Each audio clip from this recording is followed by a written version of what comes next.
Está bien, Juan Manuel Valdés, que legislador porteño por el Frente de Todos. Juan Manuel, ¿cómo te va? Buen día. ¿Cómo estás, Antonio? Un gusto hablar con ustedes. Dos preguntitas. La primera, los fondos coparticipables que el gobierno le va a pagar a la ciudad con bonos, son fondos que Macri le aumentó en su momento a Rodríguez Larreta. Ahora la ciudad se opondría al pago con bonos de los fondos coparticipables. ¿Cómo termina esta película?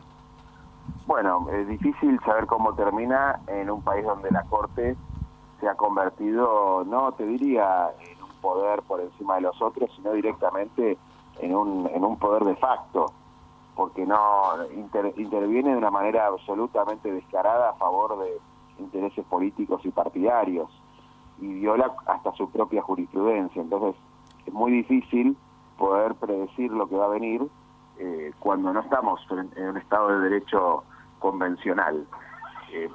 Por ejemplo, si vos me dijeras, ¿qué tendría que pasar con los jueces que fueron nombrados a dedo por Macri sin haber aprobado el concurso y sin haber sido nombrados por el Consejo de la Magistratura? Deberían ya haber vuelto a sus despachos, a sus casas, ¿no? Sin embargo, esta Corte decide mantenerlos hace 2 años. Bueno, este caso con los fondos de la Ciudad de Buenos Aires es la primera vez que se otorga una medida cautelar 2 años después de que una demanda es presentada. En general, la medida cautelar, que es lo que se llama popularmente como un recurso de amparo, es lo que sucede cuando hay un riesgo en la demora de la acción. O sea, por ejemplo, no sé, un jubilado o un paciente de alguna enfermedad compleja no recibe su medicamento, va a la justicia y obtiene un amparo, porque se dice, bueno, independientemente de la discusión de fondos o de lo que corresponde y no pagar, esta persona no puede afrontar un juicio con la duración que esto tiene sin lo que está exigiendo. Entonces se le da. Bueno, la Corte estuvo 2 años sin pronunciarse sobre el tema. Hasta el día de hoy no se pronunció sobre la cuestión de fondo, sobre si estuvo bien o mal otorgada la coparticipación, que por decreto, tanto por decreto Macri se las otorgó, como por decreto Alberto la modificó. Y luego una ley que votó el Congreso para establecer cuánto costaba la policía de la Ciudad de Buenos Aires. Bueno, la Corte sin expedirse sobre la cuestión de fondo dice una medida cautelar. Una medida cautelar hasta que yo vea cómo resolvemos este problema. Pero Bueno, me tomo mi tiempo, crear también más dijo. problemas. Pero también dijo, me tomo mi tiempo, tiró la bomba previo a la feria y se fue de feria. Claro, se fue de feria y uno se preguntaría, ¿qué pasó de 2 años en estos 2 años? ¿Qué pasó? ¿Por qué en septiembre del 2020, cuando Rodríguez Larreta va a la Corte a quejarse de la decisión del Gobierno Nacional de recortar ese porcentaje para auxiliar estas situaciones, como por ejemplo la seguridad del área metropolitana de Buenos Aires? Yo te quiero decir, Antonio, si el conurbano y el área metropolitana no está seguro, tampoco está segura la Ciudad de Buenos Aires. Es cierto, Esa idea ¿no? de que nos salvamos solos es un error. No. Pero además te diría, ¿qué cambió de septiembre del 20 a diciembre del 22? Y cambió que Horacio Rodríguez Larreta lanzó su candidatura a presidente y que la Corte Suprema, que es la Corte del Establishment, es la Corte del Poder Real, decidió que su candidato sea Horacio Rodríguez Larreta para el año que viene y le quieren ayudar la campaña. Ahora, Juan Manuel, hay otro tema también que está dando vueltas, que me parece que es un tema muy importante, que es lo que ocurrió en Lago Escondido, en el lugar donde estaba el ministro de Seguridad de la Ciudad Autónoma de Buenos Aires, y hoy es imposible pedirle a una interpelación. Bueno, nosotros venimos trabajando en esa dirección. La semana pasada hubo una sesión en la legislatura donde volvimos a plantear el mismo tema y no nos vamos a cansar de plantearlo ni de decirlo. Tanto Marcelo D'Alessandro, que es el ministro de Seguridad de Horacio Rodríguez Larreta, como Juan Bautista Maíquez, que es el jefe de los fiscales de la Ciudad de Buenos Aires, tienen que dar explicaciones. Es más, deberían renunciar a sus cargos y ser sometidos a un juicio donde se les exija que expliquen cómo, dónde, cuándo, quién financió y por qué ellos lo ocultaron y estuvieron en el Lago Escondido con los personajes que todos vimos, con el grupo empresario de medios que vimos, con los jueces federales que vimos. Toda la situación está llena de irregularidades y ilícitos.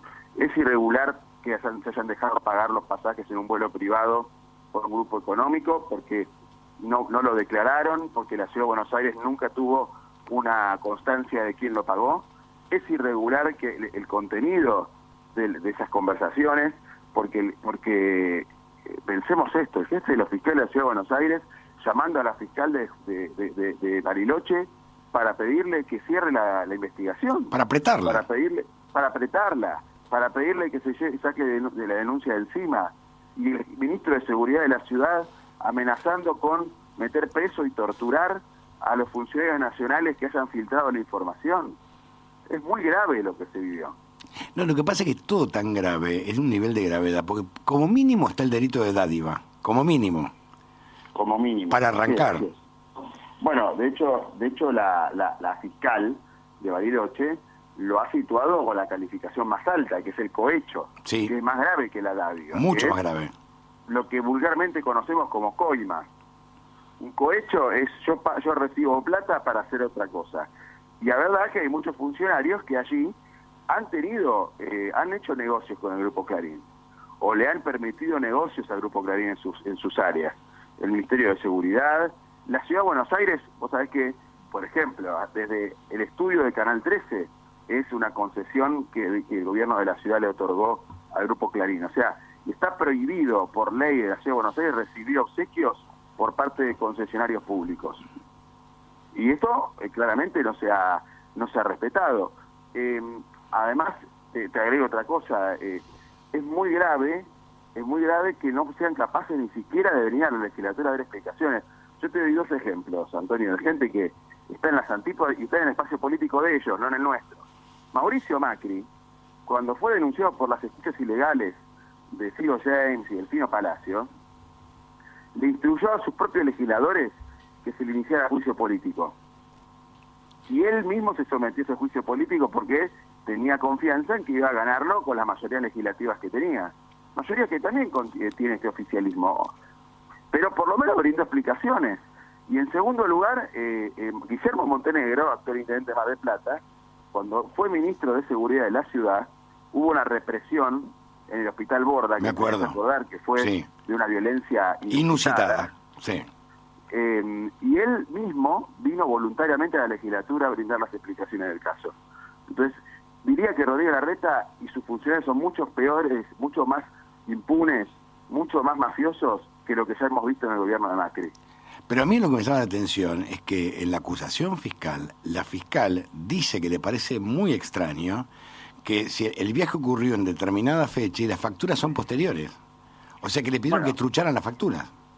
Ahí también hay otro delito, ¿no? Sí, hay un falsificación de documento público. Falsificación de documento público, exactamente.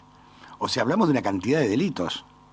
Sí, han hecho un festival de delitos en este viaje a la verdad que fue como un viaje de egresados del delito.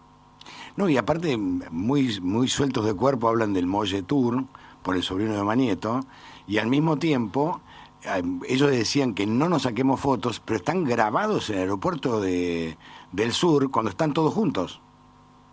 Bueno, es que está la filmación. Es muy difícil poder ocultar toda esta información que estamos viendo. Y es lamentable, es francamente lamentable, y la impunidad de la que goza este gobierno, el gobierno de Horacio Rodríguez Larreta, y la impunidad de la que gozan determinados grupos económicos y judiciales en la Argentina. Juan Manuel, te mando un fuerte abrazo, que tengas buen año. Un fuerte abrazo a vos.